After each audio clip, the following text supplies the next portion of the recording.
নমস্কার,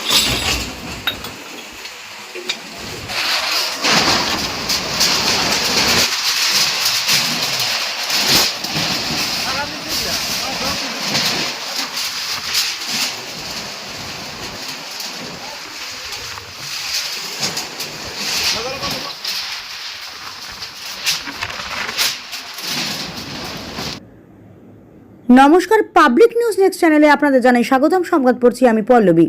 বুধবার রাত 8টার প্রবল ঘূর্ণিঝড়ে দক্ষিণ ধলাইয়ের ভাগাবাজার, খাসপুর, সরসপুর, রাজগোবিন্দপুর সহ আশপাশ গ্রামগুলোর প্রচুর ক্ষয়ক্ষতি হয়েছে। এদিনের ঘূর্ণিঝড়ে এলাকাগুলোর প্রায় 2 শতাধিক ঘরবাড়ির টিনের ছাউনি বহুদূর পর্যন্ত উড়িয়ে নিয়ে যায়। খড়ের চাল উড়ে যাওয়ায় গ্রামগুলোর শতাধিক পরিবারের লোকেরা প্রচণ্ড বিপাকে পড়েছেন। এদিনের ঝড় তুফান ও শিলাবৃষ্টির কিছু মুহূর্ত দেখতে থাকুন পাবলিক নিউজ নেক্সট চ্যানেলের ক্যামেরায়।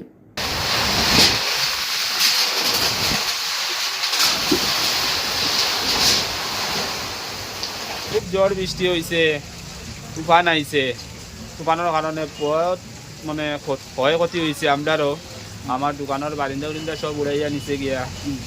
আমি, আজমল ভাই, আর এদিকে আছে আমরা বিন্দু দাস, আমরা 3 জনের একলগে দোকান আসলো, একলগে আমরা বারিন্দা উড়াইয়া নিচে গিয়া। এরপরে আমরা বাগা বাজারের মাঝে অনেক ক্ষয়ক্ষতি করছে। এরা নাম জানি না, দেখাইতাম পারবো, আমরা নাম জানি না। ঝড় বৃষ্টি হয়েছে, খুব বৃষ্টি, ঝড় বৃষ্টি মানে আমরা হুরা দেখো না, এটা হুরা খোলা, ভিতরে তোর হুরা খোলা, এটা সারা টিন লিয়ে গেছে, সারা মাল চাল বিজি এখন সব বরবাদ, সব বরবাদ। আজকেও মাল দুই বস্তায় দেবো, সারা বিজি এখন। আজকে কটার সময় হয়েছে এটা? প্রায় 7:30 পৌনে 8টা এর ভিতরে হয়েছে। কত সময় দিয়েছে এটা? প্রায় আধা ঘন্টা দিচ্ছে। কেমন স্পিডে দিচ্ছে?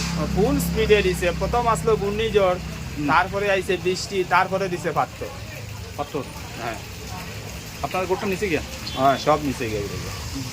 খালি এখন ডাকছে, খালি তেরফাল দিয়ে টিন আমরা ডাকছি, আমরা খুব অসহায় আছি।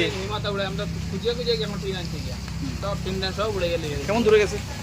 বহুত দূরে গেছে, প্রায় আধা মিটার দূরে গেছে। আমরা ওখান থেকে আমরা খুঁজাইয়া টিন আনছি, আনিয়া জমাইয়া রাখছি। কালকে আমরা দেখি কিতা করি।